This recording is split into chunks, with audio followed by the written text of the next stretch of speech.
So thank you for joining us this evening for the Home in Hepburn Affordable Housing information webinar.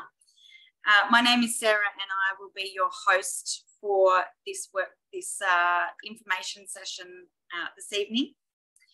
Before we get started, I just want to acknowledge the traditional owners of the land in Hepburn, the Jaja Wurrung people.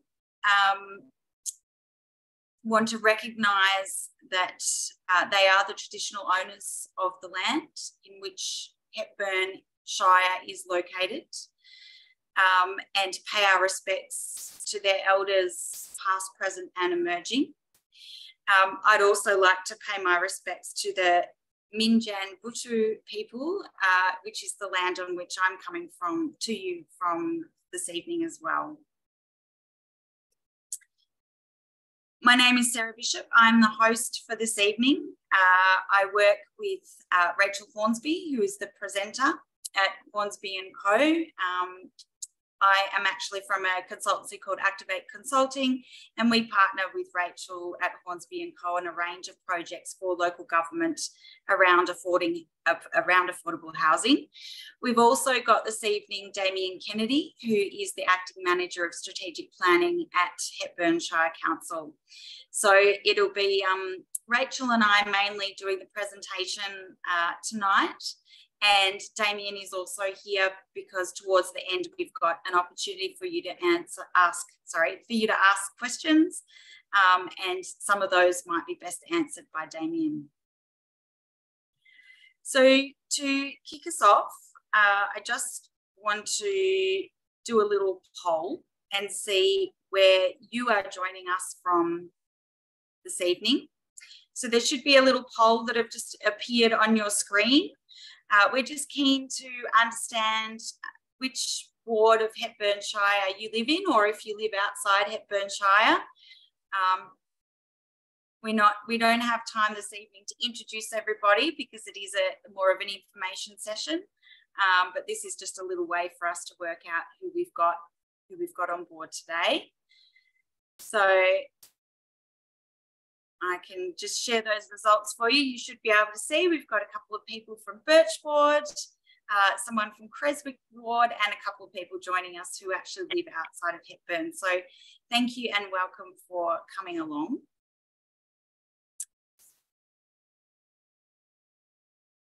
Now, Rachel, if you see anybody else in the waiting room, if you could just let them in as they appear, that would be great because I can't see that screen at the moment. Thanks, Rach.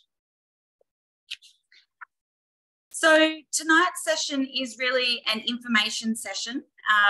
As you will have read, Hepburn Shire is developing an affordable housing strategy and action plan, and we have a consultation period of 4 weeks open at the moment to help get community input and insights and your experience so that we can feed that into the development of a draft strategy and action plan.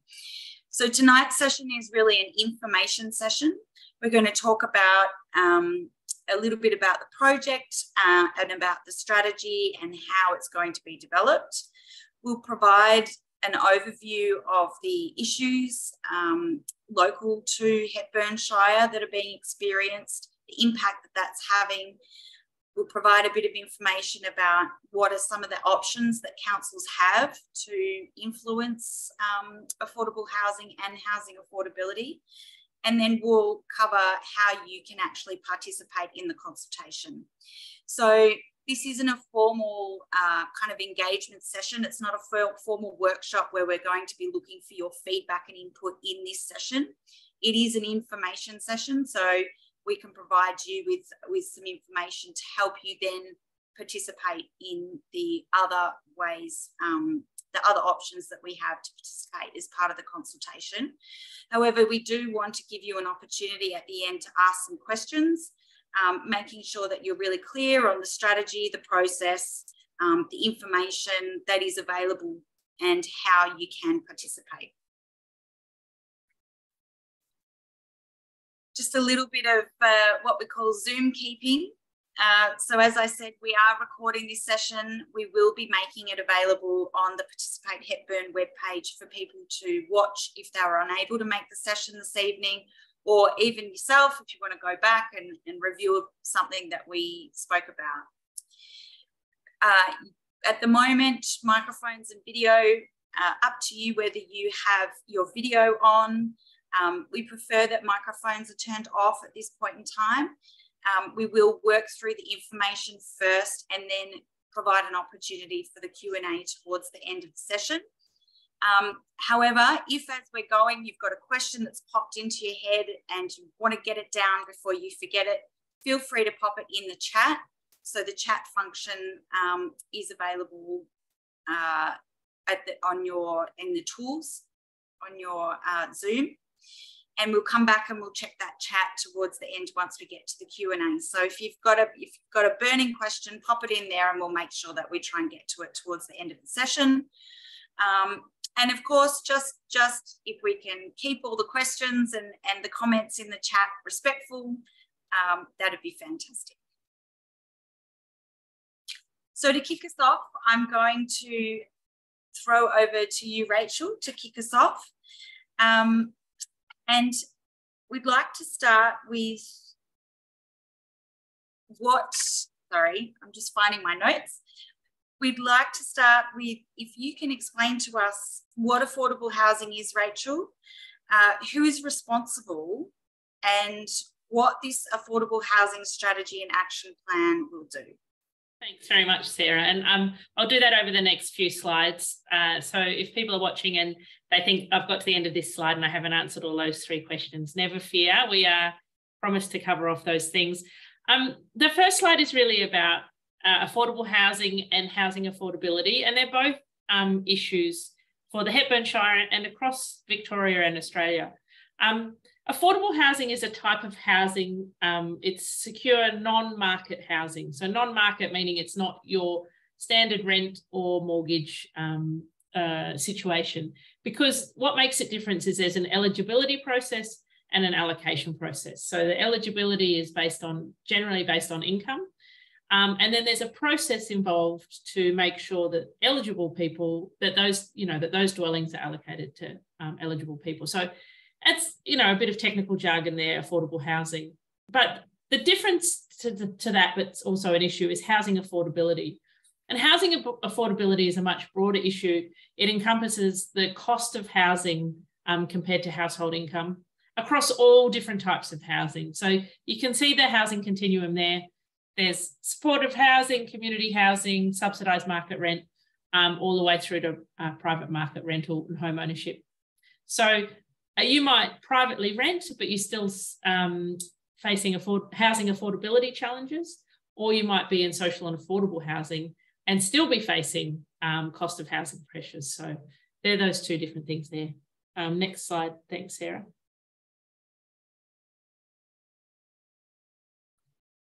In terms of who's responsible for affordable housing, but also for setting the parameters that impact on housing affordability, I guess there's 4 key players. Government, the federal government is responsible for the macroeconomic settings. So that's the really big picture stuff around taxation settings. They're also responsible for feeding through revenue to the state government, which is then responsible for direct delivery of public housing. And public housing is a type of affordable housing. Local governments in the past have had much less of a role in affordable housing and certainly have very limited impact on housing affordability. But we're starting to see councils like Hepburn Shire really recognising how essential it is to have their community well housed. So they're now starting to be involved in advocacy, facilitation. Some councils are using their own land to deliver affordable housing. Working alongside the government sector is the community housing sector, and that's the not-for-profit sector. So community housing is a type of, they deliver social housing and they deliver affordable housing, but they're not-for-profit organisations. So they don't live quite in that commercial world or the government world, they're in between.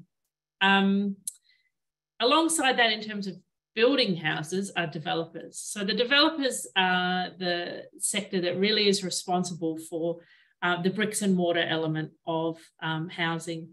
They also are the risk takers in the scenario. So they tend to, you know, be the ones trying to get land rezoned, create new houses, and they're rewarded for that risk through their profits.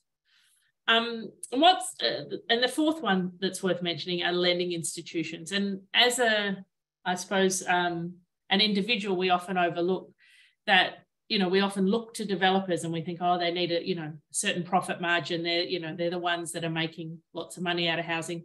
But the truth is that developers wouldn't be able to borrow money from lending institutions unless they're making a certain amount of profit to compensate them for the risk that they're taking. So lending institutions play a really significant role in terms of determining ultimately what the price of a house is. So it's mostly we think about individual mortgages, but at that bigger scale, those lending institutions are really important as well. Next slide, thanks, Sarah. Hepburn Shire, as I mentioned, has identified that the lack of affordable housing, but also the issue of housing affordability is significant in their shire, and they've made a commitment to develop a strategy. The Affordable Housing Strategy and Action Plan that we're working on, it will set out the actions council will take and will provide timeframes around that as well. So it's really about the practical implementation. It will help council provide a really coordinated response across land use planning, economic development and community services.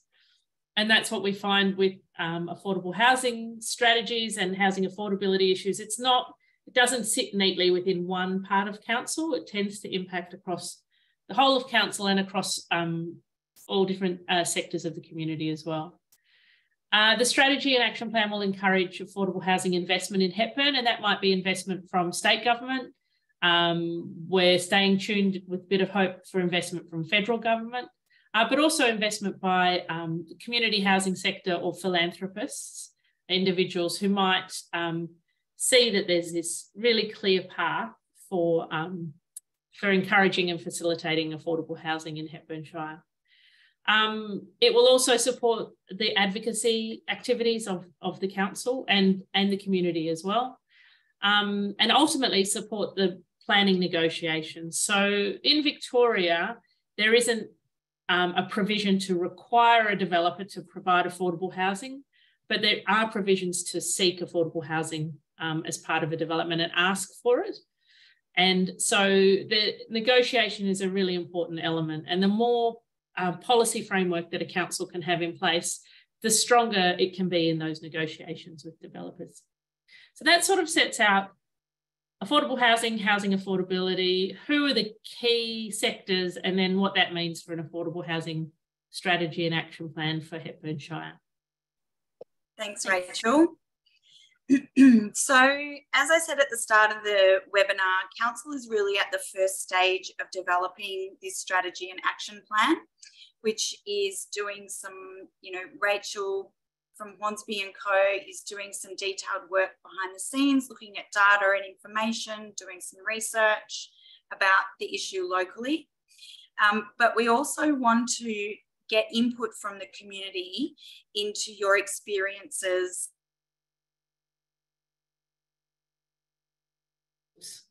Sarah's internet is a little bit glitchy, so she's frozen at the moment for me. I don't know if she has for everyone. Oh, Sarah, you came back. You just lost. I just lost. Apologies. So I was just saying that council is at the first stage of this strategy development and seeking community input until Sunday, the 4th of December.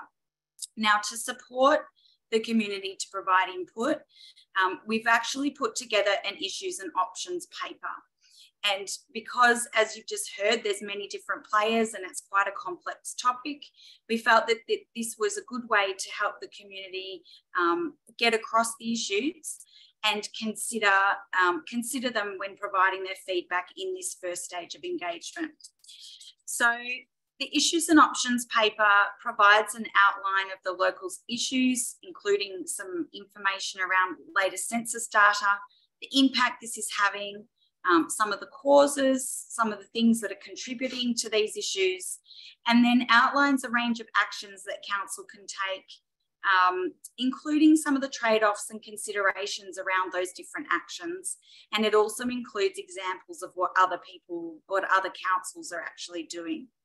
And as part of the consultation, through the survey and the engagement methods that we're hoping to use to talk to the community, we do actually ask feedback on some of the options that are outlined in this issues and options paper. So we do really encourage you to have a look at the paper, and I'll explain where you can access that further on in the webinar. But Rachel is now going to help us kind of get a little bit of an overview of the issues and options paper. So Rachel, to kick us off, can you start by explaining what are the issues being experienced in Hepburn Shire and what impact this is having? Thanks, Sarah. And I guess that the issues can be grouped into three key elements. The AAA bottom line, I guess, that we're talking about. So the key one, and this, I mean, it's in the title, but affordability. Too much of people's income is being spent on housing, and they don't have sufficient income left over to pay for basic needs. And depending on, I guess, what your household income is, it will have different impacts on you. But affordability is, we're starting to see it really affect people who are renting, and we're seeing it affect people who are paying homeowners as well. So with the rise in interest rates, mortgage repayments are going up. So we're really starting to see this impact across the whole of the community, not just with very low income households. A real challenge in Hepburn Shire and in other places is the availability of housing. So we're seeing a lot of impact on the amount of rental properties, but also the number of properties available for under construction. And we've seen that over the last 2 years with COVID and the impact on labour and supply chain issues there. So availability, there's not enough houses available for people at a price that they can afford in Hepburn Shire. And we've also starting to see issues with appropriateness of housing as well. So the housing may not be suitable for the people who are living in it. And this is where we start to see overcrowding, or even the other circumstance where somebody's in a large family home, but the kids have grown up and left home and they want a smaller home, but there's no smaller housing product available for them. And so there's a mismatch between what the household needs and the housing stock that's available. So all of those three things we're starting to see play out across Hepburn Shire, and they're playing out a little bit differently in different parts of the Shire. So in Hepburn Springs and Daylesford, where there's a really high tourism economy and market, we're starting to see the availability of dwellings be impacted by short-term rental accommodation rather than long-term rentals being available. But we don't see so much of that in towns like Creswick. Thanks, Sarah. And so there the issues are the availability, affordability and appropriateness of housing. I think it's really important to come back to the impact of those, because often we just think, well, housing and the impact is homelessness or people being at risk of homelessness. But I think it's really important to remember that adequate housing is the foundation of a vibrant local community and a really cohesive community as well. So a local economy and cohesive community. So without the certainty of a home, people aren't able to participate and contribute to the local economy. So that participation might be through employment, it might be education, it might be volunteering that people can do as well. So the flow-on effect for businesses is that it's really hard for businesses to find and keep staff. And there's local groups, obviously, that miss out on the energy and skills of volunteers as well. And then the next impact of that is that impacts on the services, the programs and the options available to the local community. So if your local health service can't find the staff that it needs because those staff can't find a house to live on, then that impacts on the ability of that service to be delivered to the rest of the community as well. So the impact is much greater and wider reaching than just, people at risk of homelessness, or people having to live in crowded situations, or people are spending a lot of their household income on their housing costs as well. It has a real flow-on effect. Thanks, Sarah. And you'll see this in the issues and options paper when you have a look. There's a bit of a snapshot of the data, but there's also some voices of people with lived experience and talking about the challenges they're facing. So, there's more than 300 households in Hepburn Shire who need affordable housing or who are at risk of homelessness. Phenomenally, 1 in 3 rental households are experiencing housing stress. So that's a third of the people who are renting in Hepburn Shire not able to meet their basic needs. And that might be around food, it might be around access to healthcare. For some families, it'll be whether the kids can participate at school. Some local businesses have had to provide housing to try and attract or retain staff. And so that, again, is having this impact on businesses. They might be operating at reduced hours, or the staff that are there are under increasing load, so that increases the risk of them leaving. And, there's a couple of quotes there talking about the local school, the Creswick Primary School. Many families have had to move closer to Ballarat because of the limited availability of rentals. So that's starting to impact on the enrolments of the school. And ultimately, if there's not sufficient enrolments at a school, it can, I suppose, impact on the viability of the school altogether. So that's really just illustrating how wide-ranging that impact can be. Thanks, Sarah. Thanks, Rachel. So there's been a lot of media coverage recently, actually, about the impact of short stay accommodation like Airbnb or stays. Is this the cause of the issues at Hepburn? Can you take us through the causes a little bit? Yeah, sure. I think there's this, I guess, this idea to straight away say that it's just short-term rental accommodation. But we saw through COVID, when there was a real drop in tourism, that it didn't completely, the issue of housing affordability and the lack of affordable housing didn't disappear in those 2 years. So there's lots of different things all working together, almost in like a perfect storm, that's created this problem that we're starting to see. So there's population growth, which, as it was on hold during COVID, but that's starting to pick up again. Government policy and taxation settings make it attractive, I suppose, for people to invest in rental properties and that then pushes the value of them up because they're a good investment, and then that pushes the prices up. In Hepburn Shire and also in other municipalities, the amount of land that's available for and zoned appropriately for housing is one of the factors that impacts on how much housing is available. And I know that there's work underway at the moment, which is the housing and settlement strategy that Hepburn Shire are starting to look at that question of, how much land and where for the future development of housing. But that takes time, and it takes time to catch up to that. The density of housing allowed on land, one of the things that people love about Hepburn Shire is its built form, and that tended to be standalone, family homes on a family-sized block. But that has knock-on effects for people who are looking for smaller dwellings or can afford only smaller dwellings. And so that can contribute as well to insufficient supply. Sarah, you touched on this about how housing is used, holiday homes, short-term accommodation. That is having a genuine impact in Hepburn Shire as well. It's not the only impact, but it is one of them.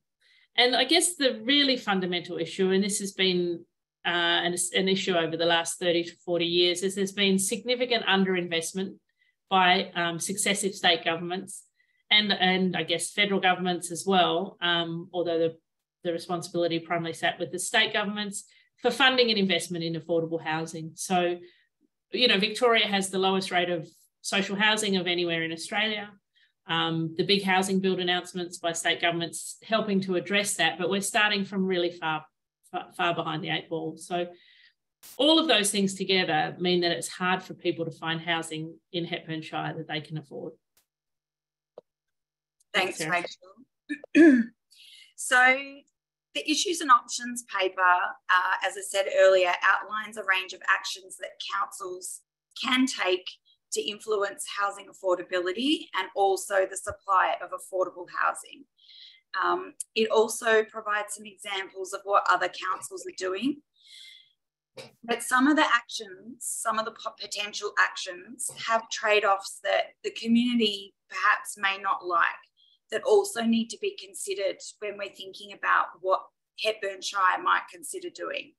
So Rachel's going to now take us through a bit of an overview of what some potential options can be. But as I said, also there's far more detail about each of those in the issues and options paper itself. So over to you, Rachel. Thanks, Sarah. And I just would reiterate what Sarah said. I really encourage you to read the issues and options paper. We've tried to make as little jargon as possible in that document, and I'm probably guilty today of using a bit too much jargon, but you'll find in that issues and options paper we've really brought it down to really practical outcomes and examples. So one of the key things that local government can do is to advocate for action by other levels of government.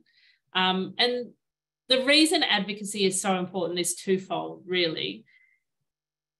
Affordable housing and the issue of housing affordability is not necessarily something that councils can solve alone. And they need to be careful that there isn't this circumstance of cost shifting where the state government says, oh, well, or the federal government says, oh, well, that's not our problem anymore. We'll leave that up to the local government, because there is cost associated with it. And so advocating back to those other levels of government is a really important option for councils. So that's talking to governments about funding into the municipality, but also getting state and federal government to look at the land that they own. Could it be used for affordable housing? But the significant one is around funding, and also the policy settings to try and make housing more affordable in Australia. The other advocacy that councils can do is to the community or to the business community. For example, property owners who may have one or more short-term rental accommodation properties within Hepburn Shire. Is there a way that council can advocate to them, demonstrate the benefit of long-term tenancies rather than short-term rental accommodation, and advocating to the broader community on that? Because we know that it can have a significant benefit across the community. It's not just about the number of dollars for rental that's received. So they're some of the options that councils can do. In terms of the land use planning system, as I mentioned, councils can negotiate with developers to contribute to affordable housing. And, that's about working with developers who are either looking to rezone land or subdivide land or construct new dwellings or construct multi-use developments. This is relatively in its infancy in Victoria. It's been going for a couple of years now, asking developers to contribute, but developers are starting to understand the process and system a bit more. So councils are starting to do more and more of that as well. The other thing councils can look at, and this goes to the issue of affordability, not just affordable housing, is allowing more homes or smaller homes within existing townships. So that comes back to that issue of built form and about housing supply. So the planning system is ultimately what guides, I guess, the development within and alongside townships. So councils can look at how the planning system might impact on affordability as well. And then I guess the third element is around partnerships and incentives. So this is, as I said, this isn't an issue that councils can solve on their own.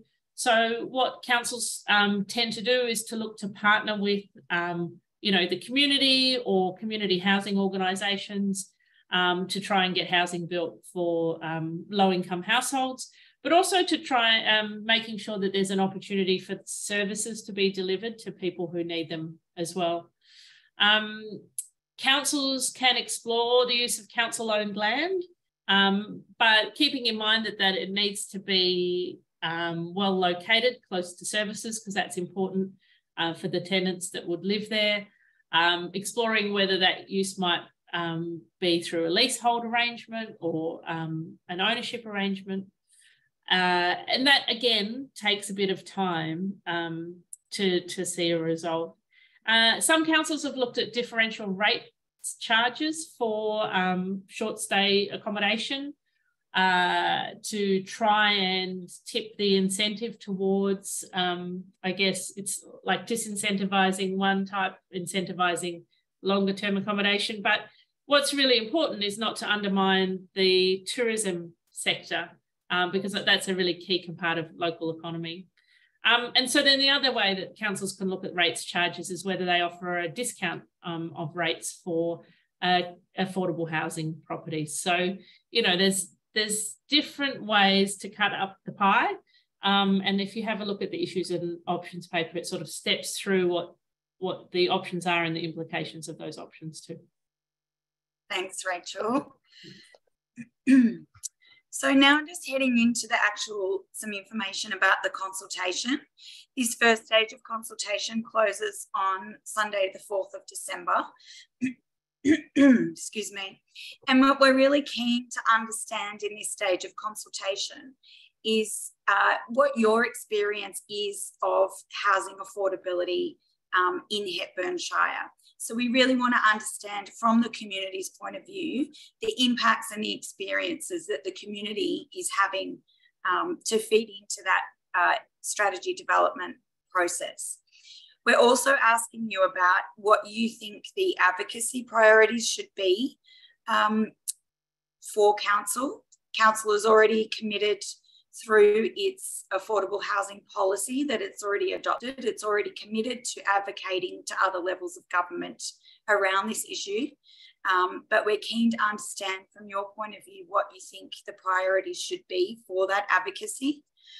And then we're also keen to understand your views about the different possible actions and the trade-offs or the considerations that go along with those as well. And then, of course, if the community has got any other ideas that you think council should be considering as part of the strategy and action plan. So you'll see there's a little QR code on the screen there that you can scan with your phone, which takes you to the Participate Hepburn webpage. The address is also there on the screen. And that's where you can go and access the issues paper and all the other engagement options. So the ways that you can participate, there is a survey. You can do it online or in hard copies. So you can pick up hard copies from the customer service points across the Shire and also the libraries. You can share your personal experience on the Participate Hepburn page. So if you've got an experience of affordable housing or the impacts of housing affordability on yourself or your business or your community group, we'd really love to hear those, because they really do help to give a voice to the community and give us those real-time stories that help to paint the picture when we're developing strategies and action plans like this. Council is also doing a number of pop-up consultations. So from 4 to 6 p.m, you'll see that there's 5 locations and dates there on the screen. So if you wanted to go down and have a chat to Damien and his team about this issue, you're more than welcome to pop down and have a chat at any one of those or all of those sessions if you're particularly keen. Rachel and I are going to be doing some other consultation as well. So talking with some landowners and also doing some other kind of research and background information with different stakeholders like state government as part of this process as well. And then the other thing that we're really inviting interested people to do is to put in an expression of interest to attend an Affordable Housing Solutions Forum that we're going to be running on Wednesday, the 8th of February at Dalesford. Now, this forum will actually kind of be stage 2 of the consultation. So we'll take all the information that we've received in this first stage of consultation that closes on the 4th of December, and we'll look at that and we'll feed that into this forum, this Affordable Housing Solutions Forum that we're going to have in February, and really start to get the community and stakeholders' assistance to digest this information and start to work out what are the priorities and what are some of the actions that should go into this strategy and action plan. So you can register for the forum. You can express your interest to be part of that forum on the survey, but also independently on the Participate Hepburn page as well. So there's quite a few options to get involved in this consultation.